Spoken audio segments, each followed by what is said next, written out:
ये आपके जो रिस्पॉन्सेस है, मतलब आपने जो पेपर्स दिए थे उसकी कॉपी मैंने ईमेल पे सेंड की है सबको। तो अभी जो हम प्रश्न उत्तर की चर्चा करेंगे तो आप प्रश्न वहीं से देख लीजिए। मैंने दोनों अध्यायों के भेजे हैं, तो आप वहाँ से देख सकते हैं। मैं अभी प्रश्न शुरू करता हूँ।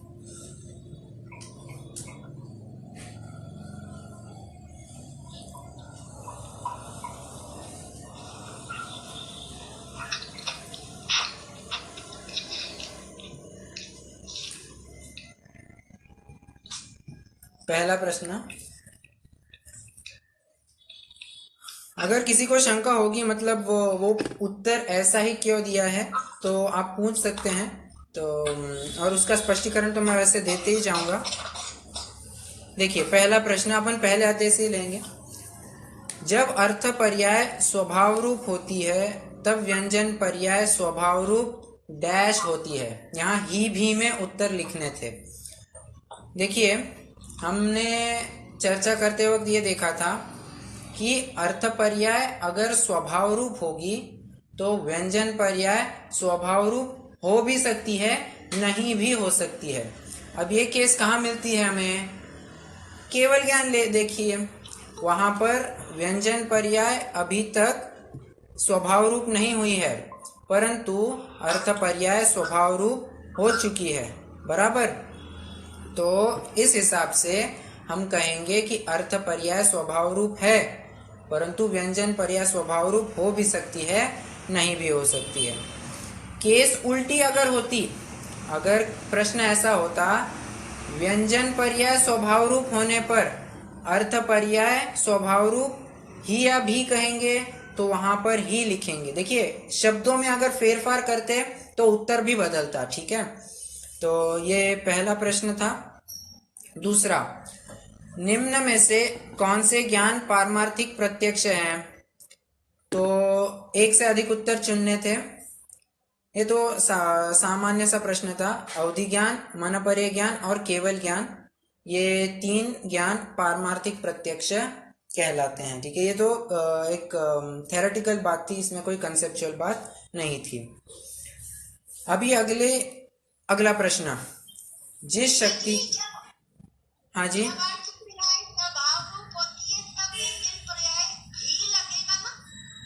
हाँ भी लगेगा, भी लगेगा। तो तीसरा प्रश्न, जिस शक्ति के कारण द्रव्य सर्वदा एक सा नहीं रहता और जिसकी दशाएं हमेशा बदलती रहती है उसे डैश कहते हैं। अभी ये सामान्य गुणों में से एक प्रश्न उठाया है। ये परिभाषा ही है एक, जिस शक्ति के कारण द्रव्य सर्वदा एक सा नहीं रहता और जिसकी दशाएं हमेशा बदलती रहती है। मतलब दशाएं बदलती है मतलब पर्याय बदलती है, और पर्याय बदलना किसका परिचायक है? ये परिणमन का परिचायक है। बराबर। और हम ये देख चुके हैं कि परिणमन यह द्रव्यत्व गुण के कारण होता है। ठीक है, तो बस इसका उत्तर द्रव्यत्व गुण ऐसा कहा जाएगा। ये तो परिभाषा है, हमने प्रूव भी करके दिखाया कि इसका उत्तर द्रव्यत्व गुण कैसे आता है। ठीक है, आगे बढ़ते हैं। चौथा प्रश्न, मनुष्यों में विभाव व्यंजन पर्याय की जघन्य अवगाहना डैश है। अभी देखिए, एक हाथ, एक कोस, एक धनुष, एक अंगुल, ऐसे चार ऑप्शंस दिए हैं। तो सबसे जघन्य अवगाहना एक हाथ होती है। एक हाथ किसकी होती है, कोई बताएगा मुझे? जघन्य अवगाहना मनुष्य की एक हाथ किसकी होती है?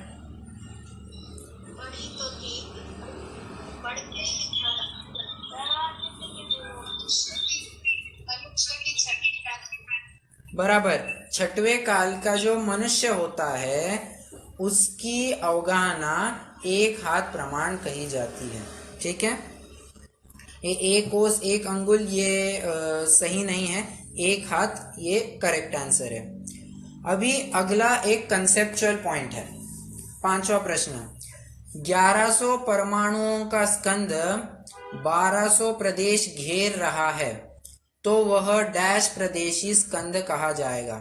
देखिए, मैंने इसमें एक कंसेप्ट समझाया था कि वो स्कंद कितने प्रदेश घेर रहा है आकाश के, ये कोई मायने नहीं रखता है। उस स्कंद में कितने परमाणु है उसके ऊपर से कहा जाएगा कि वो कितने प्रदेशी स्कंद है। अभी ये जो प्रश्न में कहा है 1100 परमाणु है, परंतु प्रदेश कितने घेरे हैं आकाश के, 1200। तो जो 1200 का फिगर है वो अभी इररेलेवेंट है, अभी कोई मायने नहीं रखता है।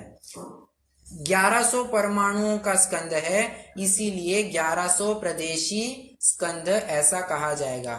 कारण इसका ये है, अगर हम प्रत्येक परमाणु को अलग अलग करके रखेंगे तो एक परमाणु एक प्रदेश तो घेरेगा ही, बराबर। तो एक परमाणु एक प्रदेश घेर रहा है, ऐसे 1100 परमाणु कितने प्रदेश घेरेंगे, 1100 प्रदेश घेरेंगे। तो इस अपेक्षा से कहा है कि स्कंद में जितने परमाणु होते हैं उतने प्रदेशी वो स्कंद कहा जाता है। ठीक है, तो 1100 प्रदेशी स्कंद is the correct answer. Okay, अभी अगला, इसमें किसी को कोई शंका तो नहीं? ये वाला ज्ञान से ही होगा ना? हाँ, वो अपन सीक्वेंशियली जा रहे हैं, तो सबको एक के बाद मैंने सुना नहीं था, इसमें कुछ भी मन प्रेत ज्ञान इहामती ज्ञान से ही होगा ना जी? पहला है ना ये क्वेश्चन? नहीं, पहला तो ये नहीं है। अर्थ पर्याय स्वभाव रूप होती है, तब व्यंजन पर्याय डैश रूप होती है, ये पहला प्रश्न था। वैसे एक बात कंफर्म करना चाहूंगा सबसे, सभी को मेरे हिसाब से ही सीक्वेंस में आ रहे हैं ना क्वेश्चंस? हाँ जी। नहीं, आप तो उत्तर दे रहे हैं, मैं अन्य से भी रिस्पांस चाह रहा हूँ। सीक्वेंस नहीं है। ओके, ठीक है, ठीक। तो ये 1100 परमाणु का प्रश्न हो गया। अभी अगला, जब जीव द्रव्य के लक्षण कहे जाएंगे तब दर्शन का अर्थ डैश लिया जाएगा। देखिए, हमने दर्शन के 4 अर्थ किए थे, याद है सबको? एक अर्थ देखा था आंखों से देखना, इसको दर्शन कहा जाता है। दूसरे दर्शन का अर्थ लिया था कोई जैन दर्शन, बौद्ध दर्शन, मतलब मत मतांतर धर्म, उसको भी दर्शन कहा जाता है। ये पर्टिकुलरली न्याय के प्रकरणों में प्रयोग किया जाता है शब्द दर्शन। यह भी अगर हम अपना मोक्ष मार्ग के प्रकरण में जाएंगे, जब मोक्ष मार्ग की चर्चा चलती है तब सम्यक दर्शन ज्ञान चारित्राणी मोक्ष मार्ग, यहाँ पर भी दर्शन शब्द आ रहा है। तो यहाँ पर दर्शन शब्द का अर्थ श्रद्धा गुण लिया जाता है। और चौथी अपेक्षा, जब जीव द्रव्य के लक्षण कहे जाते हैं तब दर्शन का अर्थ सामान्य अवलोकन लिया जाता है। ठीक है, जब जीव द्रव्य के लक्षण कहे जा रहे हैं ना, जीव द्रव्य का लक्षण क्या है, उपयोग कहिए, चेतना कहिए, एक ही बात है। और चेतना मतलब होती क्या है, पदार्थों का प्रतिभास होना। अभी पदार्थों का प्रतिभास कहना कहिए या पदार्थों का अवलोकन होना कहिए, ये एक ही बात है। इसीलिए यहाँ पर जीव द्रव्य के लक्षण के प्रकरण में दर्शन का अर्थ सामान्य अवलोकन लिया जाता है। ठीक है, अगला प्रश्न, सभी द्रव्यों में प्रदेशत्व गुण होने से उन्हें मूर्ति कहा जाता है या मूर्ति कह सकते हैं। देखिए, मूर्ति और मूर्तिक इन 2 शब्दों में अंतर है, ये हम चर्चा कर चुके हैं। क्या कहा, मूर्ति और मूर्तिक इन 2 शब्दों में अंतर है। मूर्तिक यह सिर्फ पुद्गल द्रव्य होता है क्योंकि उसमें स्पर्श रस गंध वर्ण पाया जाता है, ठीक है। परंतु मूर्ति मतलब होता है रूपवान। रूपवान माने जिसका कोई न कोई आकार अवश्य होता है। अभी मुझे बताइए, क्या सिर्फ पुद्गल द्रव्य का आकार होता है या समस्त द्रव्यों का आकार होता है? जाहिर सी बात है, सभी द्रव्यों में प्रदेशत्व गुण होने से उनका कोई ना कोई आकार रहता ही है, इसीलिए हम उन्हें मूर्ति भी कह सकते हैं, ठीक है। मूर्ति और मूर्तिक इनमें अंतर करना चाहिए, ठीक है। ये इस क्वेश्चन का यही क्रक्स था, मूर्ति और मूर्तिक। मूर्तिक सिर्फ पुद्गल द्रव्य है, मूर्ति छहो द्रव्यों को कहा जाता है क्योंकि छहो द्रव्यों में प्रदेशत्व गुण होता है, ठीक है। अगला, चतुर्थ गुण स्थान में अपेक्षा भेद से डैश या डैश कहा जाता है। यहाँ पर दो सही विकल्प चुनने थे। देखिए, हम ये तो जानते हैं कि चौथे गुण स्थान में सम्यक तो प्रकट होने के बाद वहां अनंतानुबंधी कषाय का अभाव होता है, मतलब वो उदय में नहीं आती है, बराबर उपशम कह लीजिए, उदय में नहीं आती है, इतना समझ लीजिए, ठीक है। इस वजह से वहां पर स्वरूपाचरण चारित्र कहा जाता है। इसमें तो हमें कोई कहना चाहिए कि डिलेमा नहीं है या कोई प्रॉब्लम नहीं है। स्वरूपाचरण चारित्र चतुर्थ गुण स्थान में कहा ही जाता है। इसका दूसरा सही उत्तर है अचारित्र। अचारित्र कैसे कहा? देखिए, यहां पर अचारित्र संयम नहीं होना इस अपेक्षा से कहा गया है। आप समझ रहे हैं? देखिए, संयम कब प्रकट होता है? आंशिक रूप से ही क्यों ना हो, पांचवें गुण स्थान में प्रकट होता है। एक देश संयम प्रकट हुआ ना, मतलब संयम जागृत हुआ। चौथे गुण स्थान में तो उतना भी नहीं है ना, इसीलिए वहां पर अचारित्र कहा गया है। देखिए, चौथे गुण स्थान में मिथ्यात्व का भी अभाव है, परंतु संयम भी प्रकट नहीं हुआ है। ऐसी बीच की अवस्था होने से वहां पर ना ही हम मिथ्या चारित्र कह सकते हैं, ना ही सम्यक चारित्र कह सकते हैं। दोनों ही बातें हम नहीं कह सकते हैं, बराबर। इसीलिए इसको एक अलग से अचारित्र टर्म दिया गया है, ठीक है। तो स्वरूपाचरण चारित्र और अचारित्र, ये दो सही उत्तर होंगे। एक मिनट, हाँ, अगर किसी को प्रश्न नहीं दिख रहे हैं तो मैं स्क्रीन ही शेयर करता हूं, तो सबको सहूलियत हो जाएगी देखने में। परंतु बेहतर रहेगा कि आप अपने आंसर्स ही सामने रखें, तो आप क्रॉस चेक कर सकेंगे आप कहाँ गलत हो रहे हैं। हाँ जी, अगला, अगुरु लघुत्व गुण सामान्य गुण डैश है। अब ये बहुत ट्विस्टी क्वेश्चन था, डाइसी क्वेश्चन कहना चाहिए। देखिए, हम सभी को मालूम है अगुरु लघुत्व या सामान्य गुण है, बराबर। 6 सामान्य गुणों में अगुरु लघुत्व गुण की भी गणना होती है। परंतु हम जब कर्मों का प्रकरण देख रहे थे, या कहिए प्रतिजीवी गुणों की चर्चा कर रहे थे, तब हमने एक विशेष अपेक्षा देखी थी। क्या? गोत्र कर्म के अभाव में अगुरु लघुत्व गुण प्रकट होता है। अब मुझे बताइए, ये अगुरु लघुत्व प्रतिजीवी गुण विशेष गुण हुआ, बराबर। गोत्र कर्म के अभाव में प्रकट होने वाला जो अगुरु लघुत्व गुण है, सभी द्रव्यों में तो नहीं पाया जाता, सिर्फ जीव द्रव्य में पाया जाता है। इस अपेक्षा से वो विशेष गुण भी होगा। और दूसरी अपेक्षा से जो हमने देखा था कि जिस शक्ति के कारण एक द्रव्य दूसरे द्रव्य रूप नहीं होता, एक द्रव्य के गुण दूसरे गुण रूप नहीं होते, और एक द्रव्य के गुण बिखर कर अलग अलग नहीं हो जाते, ये जो सामान्य गुण था सो सभी में पाया जाता था। तो इस अपेक्षा से हम कहेंगे अगुरु लघुत्व गुण सामान्य गुण तो है ही, साथ में वह विशेष गुण भी है। इसलिए इस प्रश्न का उत्तर भी आएगा। ठीक है, आगे बढ़ते हैं।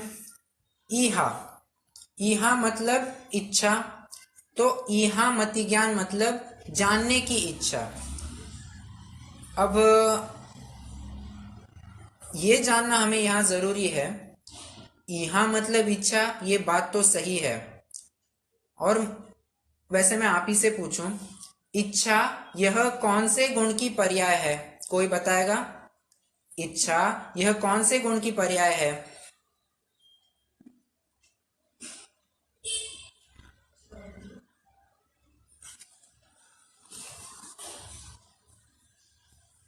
कोई नहीं बताएगा?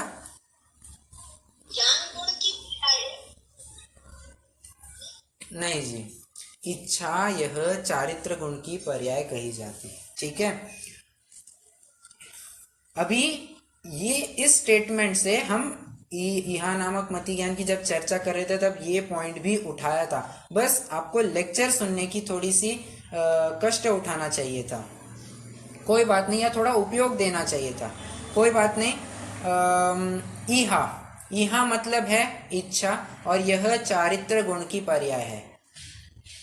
ईहा मति ज्ञान का अर्थ जानने की इच्छा के साथ प्रवर्तने वाला मति ज्ञान, ऐसा लेना है। जानने की इच्छा यह तो सिर्फ चारित्र गुण तक ही सीमित हो जाएगा, परंतु अगर आगे शब्द जोड़ें कि जानने की इच्छा के साथ प्रवर्तने वाला मति ज्ञान, सो ईहा नामक मति ज्ञान कहलाएगा। ठीक है, इसलिए जानने की इच्छा और जानने की इच्छा के साथ प्रवर्तने वाला मति ज्ञान, इनमें फर्क करेंगे। ठीक है, और जो ज्ञान प्रवर्ता है उसको हमने ईहा मति ज्ञान कहा है, उस इच्छा को हमने मति ज्ञान या ईहा मति ज्ञान नहीं कहा है। ठीक है, इसलिए ये जो वाक्य लिखा है ईहा मतलब इच्छा, तो ईहा मति ज्ञान मतलब जानने की इच्छा, यह एक गलत स्टेटमेंट या अयोग्य स्टेटमेंट कहा जाएगा। ठीक है, यहां तक किसी को कोई प्रश्न नहीं? सभी उत्तर दीजिए तो मुझे भी समझने में थोड़ी सी आसानी होगी कि कौन समझ रहा है कौन नहीं समझ रहा है।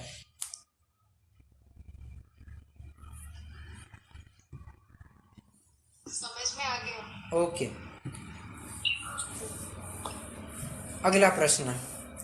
संसार अवस्था का आगामी मोक्ष अवस्था में डैश अभाव है। देखिए, संसार अवस्था ये पहले की अवस्था है, उसके बाद ही मोक्ष अवस्था प्राप्त होती है, बराबर। तो पहली पर्याय कौन सी हुई? संसार अवस्था। आगामी पर्याय कौन सी हुई? मोक्ष अवस्था। इसको और थोड़ा स्पष्ट रूप से कहूं, वर्तमान अवस्था है संसार अवस्था, और भविष्य की जो पर्याय है वो है मोक्ष अवस्था। तो मोक्ष वर्तमान अवस्था का भविष्य की अवस्था में प्रध्वंसा भाव पाया जाता है।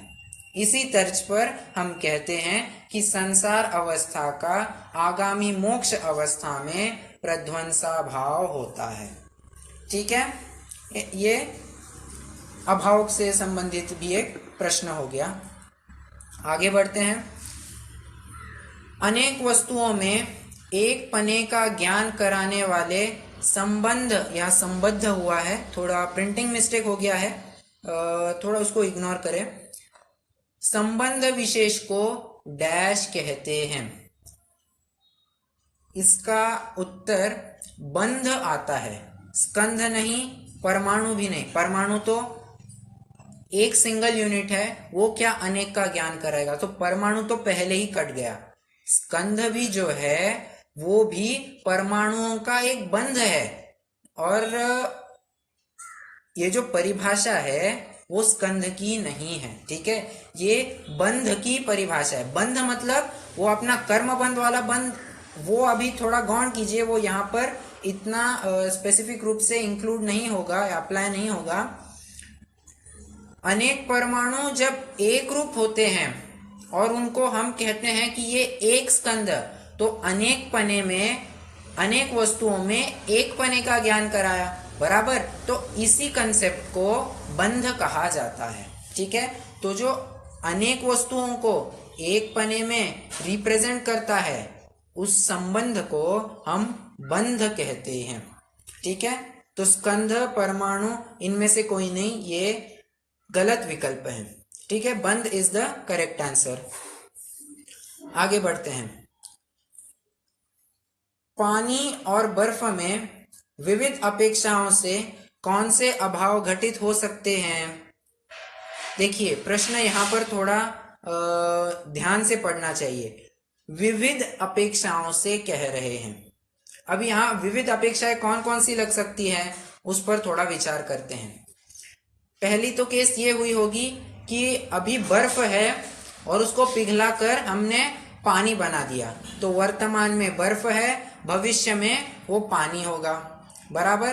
तो वर्तमान और भविष्य संबंधी पर्यायों में कौन सा अभाव घटित होता है? प्रध्वंस अभाव घटित होता है। तो पहला सही उत्तर प्रध्वंस अभाव। अब दूसरी केस खड़ी करते हैं। मान लीजिए वो बर्फ जो वर्तमान में बना है वो पहले पानी था। बराबर। पानी से ही जो पूर्व की पानी रूप पर्याय थी वो अभी वर्तमान में बर्फ रूप हो गई है। तो भूतकालीन पर्याय का वर्तमान कालीन पर्याय में या इन दो पर्यायों में कौन सा अभाव घटित होता है? अवश्य ही प्राग अभाव घटित होता है। ये दो हमने आगे पीछे की पर्यायों में देख लिया। अब मान लीजिए हमने आमने सामने पानी भी रखा है, बर्फ भी रखा है। जब दो वस्तुएं आमने सामने हैं, दो वस्तुएं कहने की अपेक्षा दो पुद्गल वस्तुएं आमने सामने है, तो उनमें नियम से अन्योन्याभाव ही घटित होता है। ठीक है। तो तीन अपेक्षाओं से हमने तीन अभाव घटित किए हैं, प्रागभाव, प्रध्वंसाभाव और अन्योन्याभाव। अत्यंत अभाव इसमें घटित नहीं होगा। ठीक है।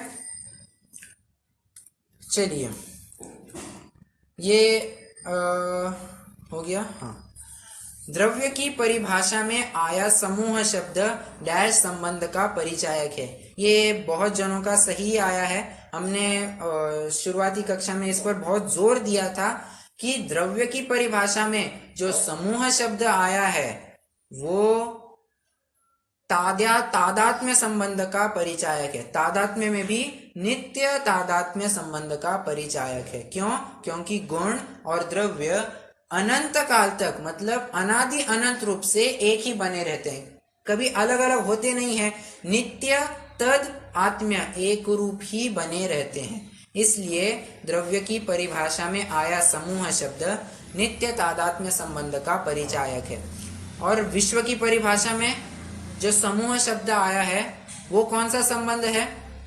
वो संयोग संबंध। बराबर। संयोग संबंध कहिए या एक क्षेत्रावकाश संबंध कहिए, दोनों ही उत्तर सही माने जाएंगे। ठीक है।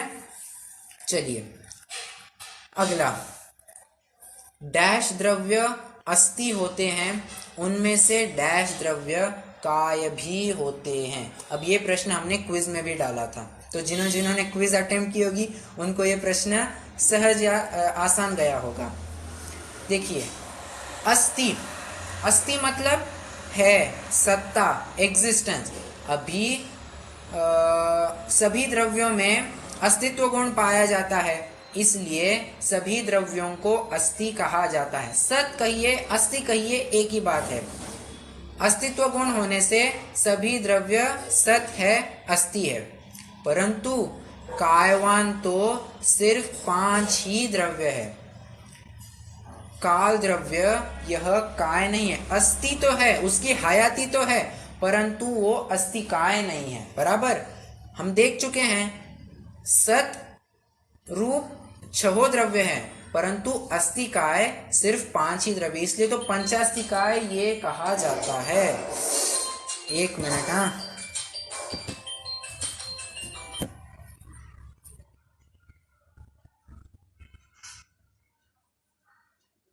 ये पशु पक्षी का हो गया, मनोपर्य ज्ञान का हो गया, विधवा स्त्री का हो गया। आगे, उद्गल द्रव्य के स्वाभाविक परिणमन को डैश कहते हैं, परमाणु कहते हैं। इसमें ज्यादा कोई एक्सप्लेन करने वाली बात नहीं है। ठीक है। केवली समुद्घात के कौन से समय में आत्मा के प्रदेश दंडाकार फैल जाते हैं? पहले तो हम केवली समुद्घात की जो 8 समय है उनको गिनाते हैं। पहले समय में दंडाकार फैल जाते हैं, दूसरे समय में कपाट, तीसरे समय में सॉरी दंड, कपाट, प्रतर, लोकपूर्ण, बराबर। चौथे समय में लोकपूर्ण हो गया। फिर अब बस रिवर्स करते जाना है। 5वें समय में पुनः कपाट होगा, प्रतर समुद्घात। 6वें समय में कपाट होगा और 7वें समय में दंडाकार होंगे, 8वें समय में मूल अवगाहना में आ जाएंगे। तो हम ये देखते हैं कि पहले और 7वें समय में केवली भगवान के प्रदेश दंडाकार फैल जाते हैं, बराबर। तो पहला समय तो यहाँ दिया नहीं है, इसलिए 7वां जो समय है वो करेक्ट ऑप्शन आएगा। ठीक है। काल अपेक्षा से डैश द्रव्य बड़ा है। काल अपेक्षा से सभी द्रव्य बड़े हैं, क्योंकि सभी द्रव्य अनादि अनंत है, किसी द्रव्य का कभी नाश होने वाला नहीं है, सभी में अस्तित्व गुण है, इसीलिए सभी द्रव्य अनादि अनंत है। काल अपेक्षा से सभी समान है, कहिए सभी बड़े हैं, एक ही बात है।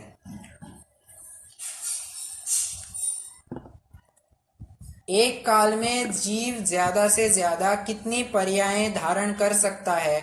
अब यहाँ जो प्रश्न है वो अर्थ पर्याय व्यंजन पर्याय से संबंधित है।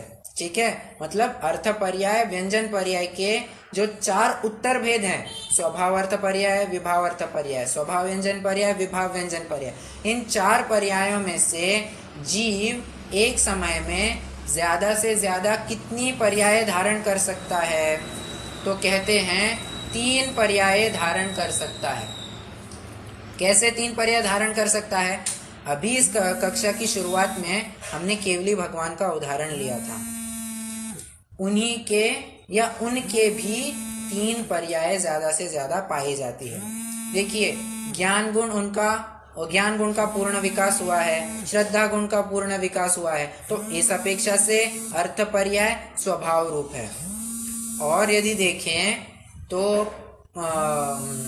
प्रतिजीवी गुणों का विकास नहीं हुआ है, बराबर।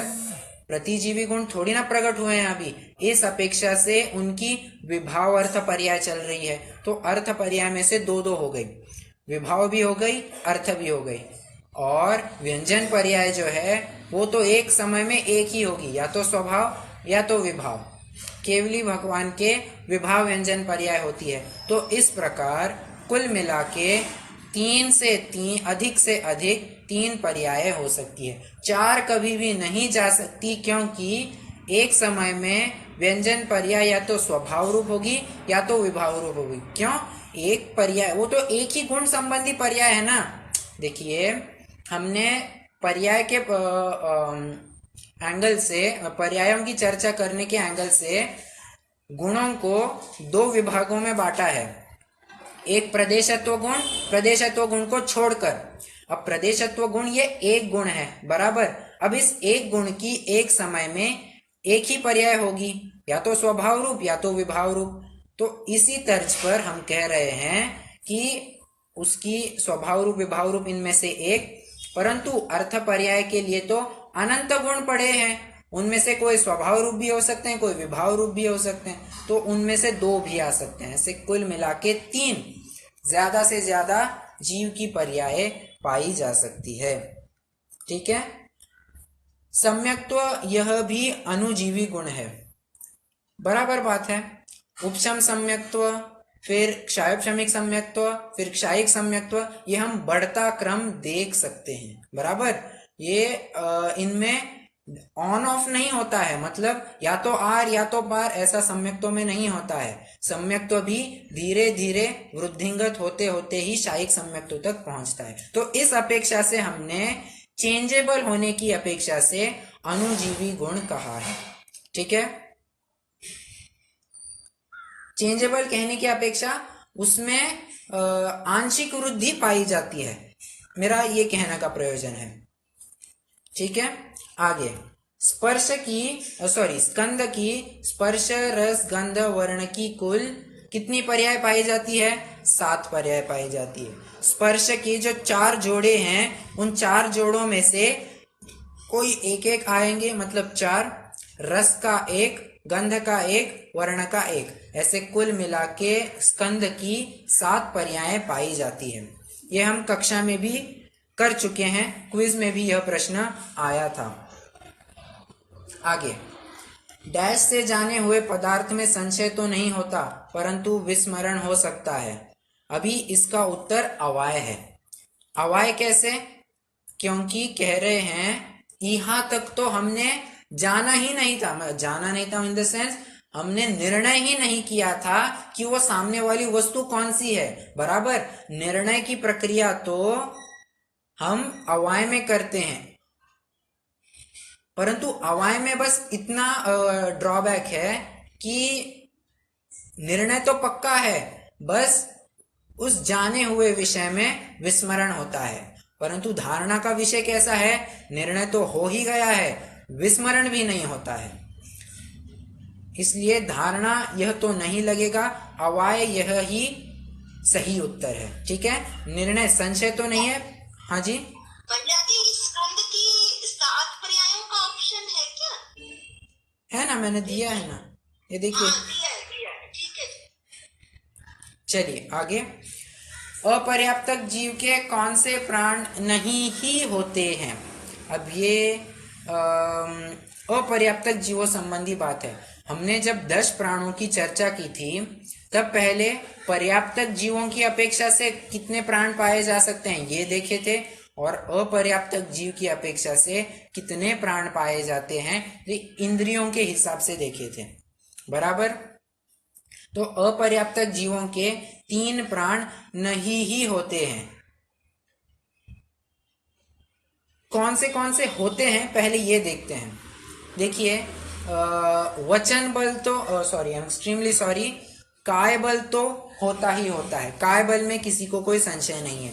आयु कर्म भी, आयु कर्म नहीं कहेंगे, आयु प्राण भी है।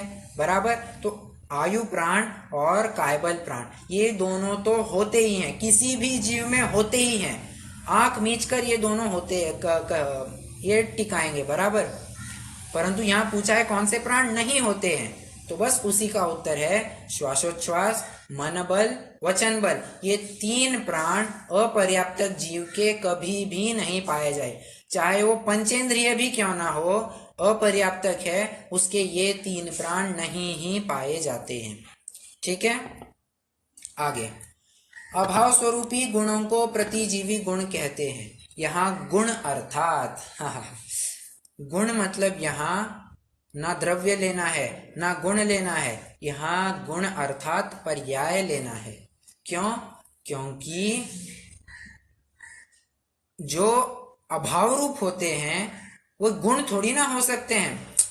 देखिए, गुण थोड़ी ना अभाव रूप हो सकते हैं, मतलब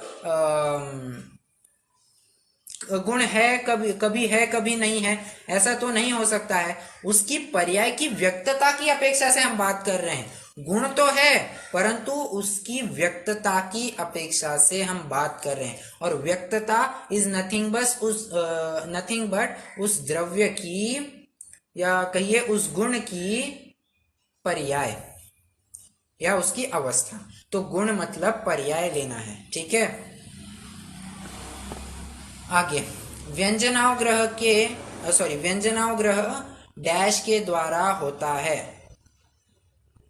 अब देखिए, हमने 2 प्रकार के अवग्रह देखे थे, एक अर्थावग्रह, एक व्यंजनावग्रह। तो अर्थावग्रह यह 6 इंद्रियों के माध्यम से होता है, परंतु व्यंजनावग्रह जो होता है वो सिर्फ 4 इंद्रियों के माध्यम से होता है। कौन सी 4 इंद्रियां? मन नामक अनिंद्रिय को छोड़ दीजिए और चक्षु इंद्रिय को भी हटा दीजिए।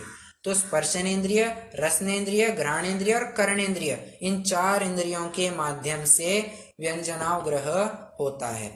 ठीक है, आगे डैश ज्ञान भी, देखिए शब्दों पर थोड़ा गौर कीजिए। डैश ज्ञान भी मति ज्ञान के द्वारा प्रवर्तता है, और यहाँ पर 2 विकल्प चुनने हैं। अब हम पहले ही देख आए थे कि अवधि ज्ञान, मन परे ज्ञान, केवल ज्ञान, ये पारमार्थिक प्रत्यक्ष ज्ञान है। प्रत्यक्ष ज्ञान होने से इनको इंद्रिय और मन की आवश्यकता नहीं होती। बराबर, जब इनको इंद्रिय और मन की आवश्यकता नहीं है तो इनका पत्ता तो पहले ही कट हो गया। बात जो बचती है वो मति ज्ञान और श्रुत ज्ञान की बचती है। तो और हम परिभाषा में भी देख आए हैं, श्रुतम अनिंद्रियस्य, श्रुत ज्ञान जो होता है वो अनिंद्रिय या मन के द्वारा ही प्रवर्तता है। और मति ज्ञान कौन सा ज्ञान होता है? जो ज्ञान इंद्रिय तथा मन के द्वारा प्रवर्तता है। तो मन के द्वारा प्रवर्तने वाले 2 ही ज्ञान है, श्रुत ज्ञान और मति ज्ञान। ठीक है, तो ये 2 ज्ञान सही उत्तर के रूप में माने जाएंगे। ठीक है, आगे dash plus dash is equals to अभ्यंतर क्रिया। देखिए, जब हम चारित्र गुण की चर्चा कर रहे थे तभी हमने चारित्र गुण की परिभाषा ये देखी थी, बाह्य और अभ्यंतर क्रिया का निरोध। तब हमने द्रव्य संग्रह की भी गाथा का आधार लिया था, बहिरभ्यंतर क्रिया रोहो, बहिरभ्यंतर क्रिया रोहो, बाह्य और अभ्यंतर क्रिया का निरोध, उसको हमने चारित्र कहा था। उसमें बाह्य क्रिया तो हमने ये देख लिया, 1 मिनट, हाँ जी, हाँ, बाह्य क्रिया में तो हमने ये देख लिया था कि हिंसा नहीं करना, झूठ नहीं बोलना, कुशील नहीं करना, चोरी नहीं करना, ये सब बाह्य क्रिया में आया। अभ्यंतर क्रिया में हमने ये देखा था कि योग और कषाय को अभ्यंतर क्रिया कहा जाता है। ठीक है, ये बात सबको समझ में आ रही है?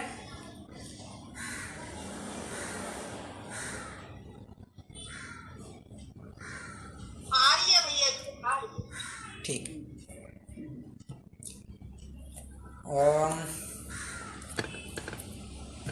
तो योग और कषाय मिलकर आभ्यंतर क्रिया होते हैं, इसलिए योग कषाय यह सही विकल्प है। आगे जाति स्मरण, यह डैश का भेद है। अभी शब्दों से ही हम ये उत्तर निकाल सकते हैं। जाति स्मरण, जाति को भी छोड़ दीजिए, स्मरण, मुझे बताइए स्मरण यह कौन से ज्ञान में आता है? तो मति ज्ञान के हम नाम गिनाते हैं, अवग्रह, ईहा, अवाय, धारणा, स्मृति, प्रत्यभि, तर्क, अनुमान, आगम। 1 मिनट, धारणा के बाद क्या आया है? स्मृति। तो स्मृति इज नथिंग बट स्मरण।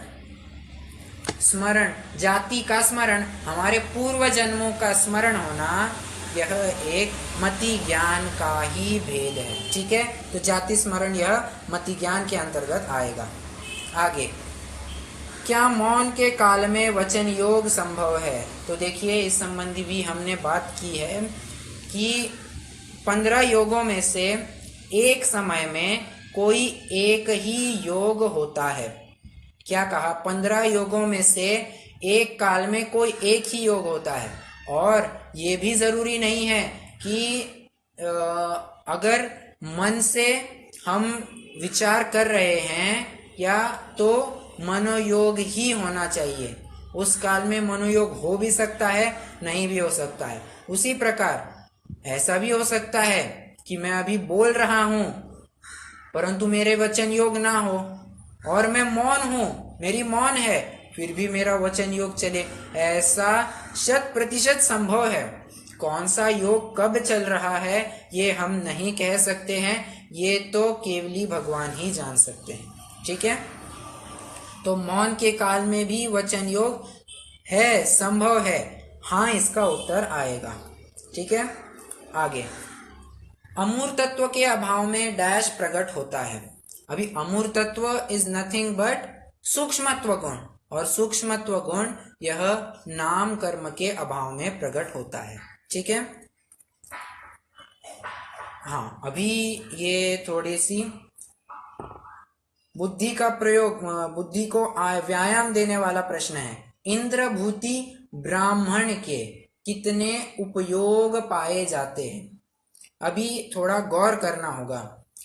यहाँ पर इंद्रभूति गणधर नहीं पूछा जा रहा, इंद्रभूति ब्राह्मण के बारे में पूछा जा रहा है। और उनके कितने ज्ञानोपयोग या दर्शनोपयोग नहीं पूछे जा रहे हैं, उनके कुल मिला के उपयोग कितने पाए जा रहे हैं ये पूछा जा रहा है। ये दो बातें इसमें जानने लायक है, ठीक है। तो इंद्रभूति ब्राह्मण, अभी इंद्रभूति ब्राह्मण कह रहे हैं, मतलब सम्यक तो अभी प्रकट नहीं किया है, मिथ्यात्व अवस्था में है, इसलिए उनके कुमति ज्ञान और कुश्रुत ज्ञान, ये दो ज्ञान तो होंगे ही होंगे। अवधि ज्ञान की तो बात नहीं है। आगे ज्ञानोपयोग में ये दो होंगे, और दर्शनोपयोग में अवधि दर्शन, केवल दर्शन की तो दूर, वे तो हो ही नहीं सकते। उनके सिर्फ चक्षु दर्शनोपयोग और अचक्षु दर्शनोपयोग ही पाए जाएंगे। तो ज्ञानोपयोग में से दो, दर्शनोपयोग में से दो, कुल मिला के 4 उपयोग इंद्रभूति ब्राह्मण के पाए जाते थे, ठीक है। और अगर इंद्रभूति गणधर या गौतम गणधर ऐसा प्रश्न पूछता तो क्या उत्तर आता, कोई बताएगा? 7। बहुत बढ़िया, 7 उत्तर आता। कैसे? 4 ज्ञानोपयोग और 3 दर्शनोपयोग। आगे, किसी भी जीव के कम से कम कितने शरीर हो सकते हैं? अब देखिए, ये बात भी मैंने कक्षा लेते समय कही थी। अगर जीव सिर्फ जीव कहा जाए तो सिद्ध जीव भी इसमें गर्भित होंगे, और सिद्ध जीवों के शरीर नहीं है, इसलिए 0 ये आंसर सही माना जाएगा। बहुत जनों ने 2 ये उत्तर डाला है, परंतु सिद्ध जीव भी इसमें गर्भित हो जाते हैं, ये हम शायद विचार करना भूल जाते हैं। यदि प्रश्न किसी भी संसारी जीव की बात होती तो फिर 2 उत्तर आता, ठीक है। परंतु यहाँ जीव, समस्त जीव राशि में से पूछा है, इसलिए अशरीरी सिद्ध भगवान भी इसमें आते हैं। 0 यह इसका सही उत्तर है। आगे, निम्न में से गलत वाक्य चुने। ये अवगाहना संबंधी प्रश्न है। आहारक शरीर की अवगाहना 1 कोस नहीं होती, 1 हाथ प्रमाण होती है। तो पहला वाक्य गलत हो गया। दूसरा, द्रव्य मन की अवगाहना घनांगुल के संख्यात्वे भाग नहीं है, घनांगुल के असंख्यात्वे भाग है, ठीक है। तो दूसरा वाक्य भी गलत हो गया। शुभ तेजस शरीर की अवगाहना बढ़ते बढ़ते 27/4 योजन हो जाती है। अब देखिए, भले ही इसका जो एरिया ऑक्यूपाइड है वो 108 योजन आ रहा होगा, परंतु यह भी वाक्य गलत है। शुभ तेजस शरीर की अवगाहना बढ़ते बढ़ते 9/12 योजन हो जाती है। 27 गुणिले 4 नहीं, 9 गुणिले 12, ठीक है। तो तीसरा भी वाक्य गलत होगा। चौथा, अशुभ तेजस शरीर का वर्ण काला होता है। वो की थोड़ा मिसप्रिंट हो गया है, कोई बात नहीं। अशुभ तेजस शरीर का वर्ण काला नहीं होता, उसका वर्ण सिंदूरी होता है, ठीक है। वो बिलाव के आकार का होता है, उसका वर्ण सिंदूरी होता है, काला नहीं होता। तो ये भी गलत होगा। और इनमें से कोई नहीं, ये तो हट जाएगा। आगे, देवों में सबसे जघन्य विभाव व्यंजन पर्याय की अवगाहना 1 हाथ है। सो ये वाक्य सही है, ठीक है। क्यों? सर्वार्थ सिद्धि देवों की अवगाहना 1 हाथ है।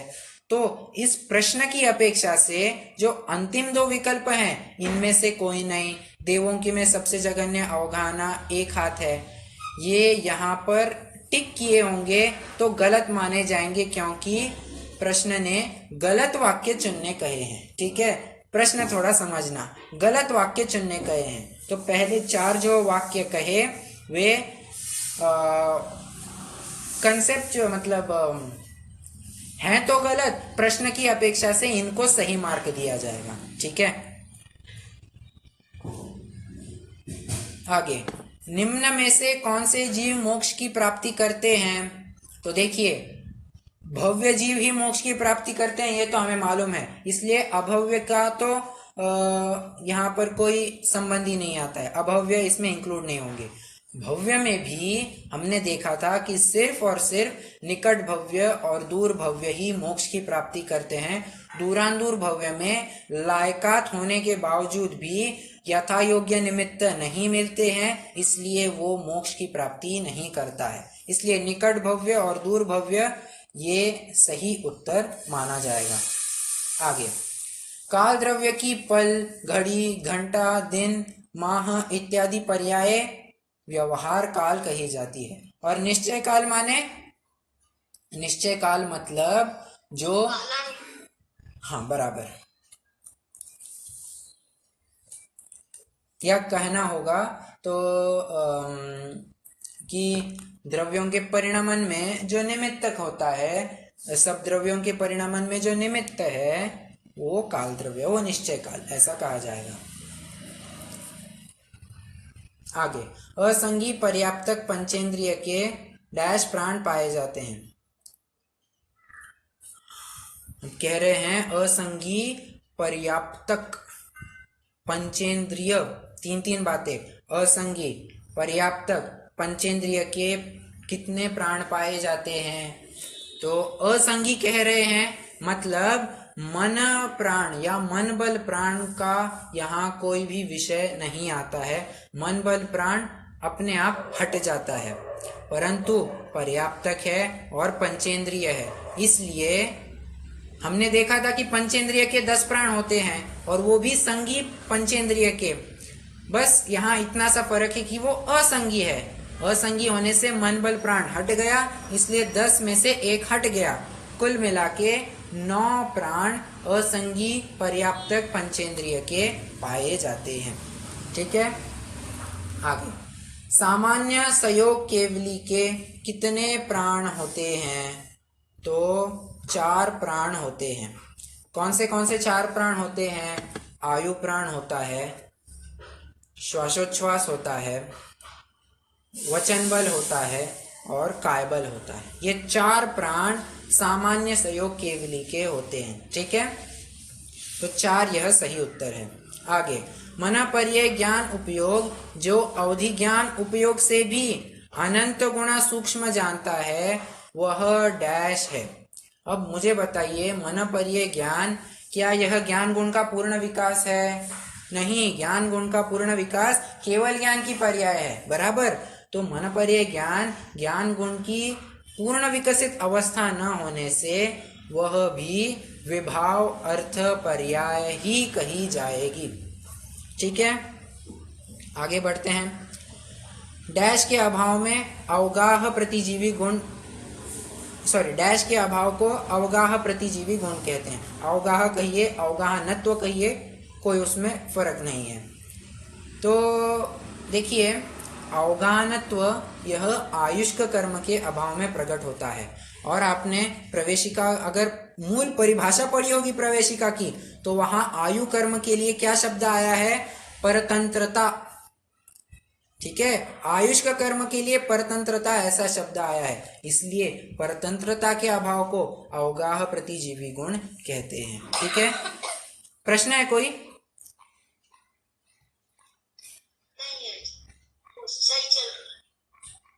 नहीं, इनका माइक अनम्यूट हो गया था इसलिए।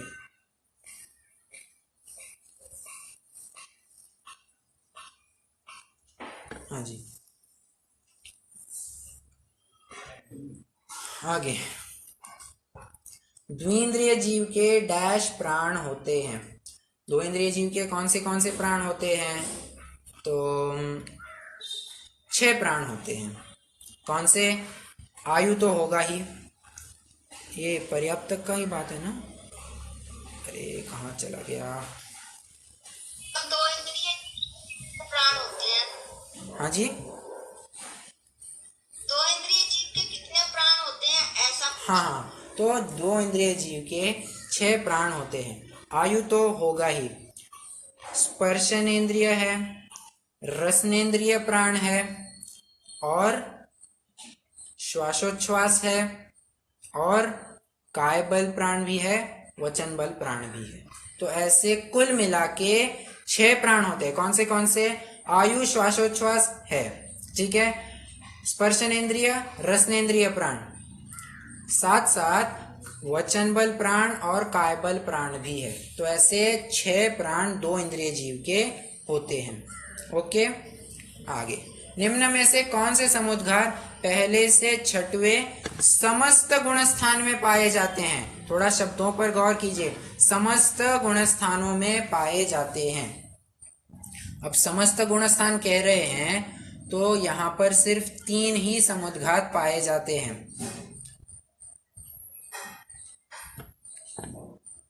कषाय समुद्घात, वेदना समुद्घात और वैक्रिक समुद्घात। मारणांतिक समुद्घात यहाँ पर नहीं होगा, क्योंकि हमने देखा है कि तीसरे गुण स्थान में कभी भी मरण नहीं होता है। जब मरण नहीं होता तो मारणांतिक समुद्घात भी नहीं होगा, और पहले 6 गुण स्थान में तीसरा गुण स्थान भी आता है, इसलिए यह ऑप्शन मारणांतिक समुद्घात का ऑप्शन तो सही नहीं माना जाएगा। वैक्रिक, वेदना और कषाय समुद्घात सही उत्तर है, ठीक है।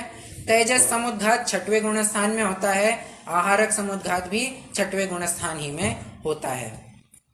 आगे, आत्मा की जिस शक्ति के निमित्त से इंद्रियादिक अपने कार्य में प्रवर्ते उसे भाव प्राण कहते हैं, ठीक है।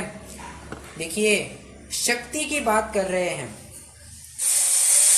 वो कार्य की बात नहीं कर रहे हैं, वो शक्ति की बात कर रहे हैं, ठीक है। तो शक्ति हमने देखा है कि वो भाव प्राण होती है, ठीक है। प्राणों को धारण करने की जो शक्ति है, या वो इंद्रियादि अपने कार्य में प्रवर्ते उसके लिए जो शक्ति होती है, वो हम भाव प्राण कहे जाते हैं, ठीक है।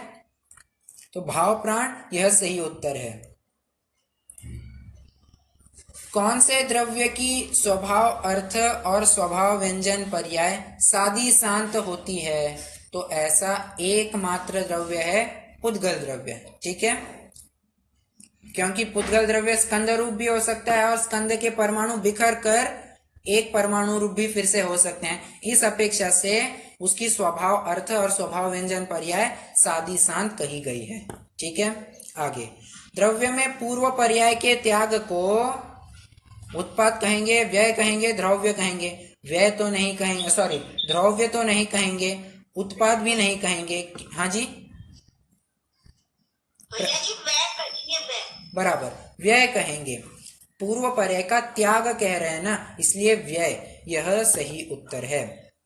आगे, प्रत्यभिज्ञान के कारणभूत द्रव्य की किसी अवस्था की नित्यता को द्रव्य कहते हैं। यहाँ अवस्था का क्या अर्थ लेंगे?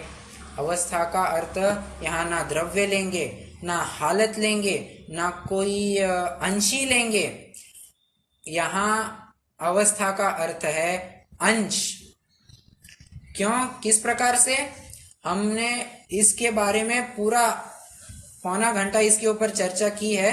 आप पुनः चाहे तो लेक्चर भी सुन सकते हैं। अभी एक बार शॉर्ट में बता दूं, द्रव्य की किसी अवस्था, देखिए किसी अवस्था, अभी द्रव्य की कितने अंश कहेंगे? एक तो द्रव्य, एक तो द्रव्य अंश, ध्रुव अंश, और एक तो पर्याय वाला अंश, एक नित्य अंश और एक अनित्य अंश, बराबर। तो जो नित्य अंश है उसी को तो यहाँ द्रव्य कहा जा रहा है, बराबर। इसलिए द्रव्य के किसी अंश की नित्यता, और द्रव्य का कौन सा अंश नित्य होता है? ऑफ कोर्स जो ध्रुव अंश होता है वही नित्य होता है। इसलिए द्रव्य के लिए द्रव्य की परिभाषा में अवस्था का अर्थ अंश लिया जाएगा। आगे, सबसे बड़ी व्यंजन पर्याय कौन सी है? अवगाहना अपेक्षा। तो स्वभाव व्यंजन पर्याय यह अवगाहना अपेक्षा सबसे बड़ी है। कैसे? सॉरी, आकाश द्रव्य जो है उसकी व्यंजन पर्याय सबसे बड़ी है, और आकाश द्रव्य के बारे में हम ये भी जानते हैं कि उसकी व्यंजन पर्याय स्वभाव व्यंजन पर्याय ही होती है, ठीक है। तो इस अपेक्षा से स्वभाव व्यंजन पर्याय सबसे बड़ी होती है। अंतिम प्रश्न, ज्ञान चेतना के विविध अपेक्षा से कहाँ गया, कितने भेद कहे जाते हैं? तो 5 भेद भी कहीं कहीं कहे जाते, कहीं के 8 भेद कहे जाते हैं। 5 भेद, मति श्रुतावधि मन पर्याय केवलानि ज्ञानम, ये सुज्ञान या सम्यक ज्ञानों की अपेक्षा चर्चा कही जाती है। या कहीं कहीं पर मति श्रुत अवधि मन पर्याय केवल, साथ साथ कुमति कुश्रुत और कुअवधि, इनका भी जिक्र आता है। तो 5 और 8 ऐसी 2 अपेक्षाओं से ज्ञान चेतना के भेद होते हैं। तो पहले अध्याय का पेपर हमने पूरा डिस्कस किया है। कोई किसी भी प्रकार की शंका होगी आप रख सकते हैं, नहीं तो दूसरा अध्याय करेंगे, देखते हैं कितना होता है, या दूसरे अध्याय की चर्चा कल करें। हाँ जी, कल कर लीजिएगा भैया जी। कल करें क्या? हाँ जी, ठीक है, पूरा 1 घंटा लगेगा उसमें। बराबर। 50 प्रश्न है तो 1 घंटा तो लगेगा ही। ठीक है, फिर कल ही करेंगे। और पहले अध्याय का तो हो गया है। सभी अपना अपनी राय दे कि किसी भी प्रकार की कोई शंका तो नहीं है ना पहले अध्याय के पेपर में।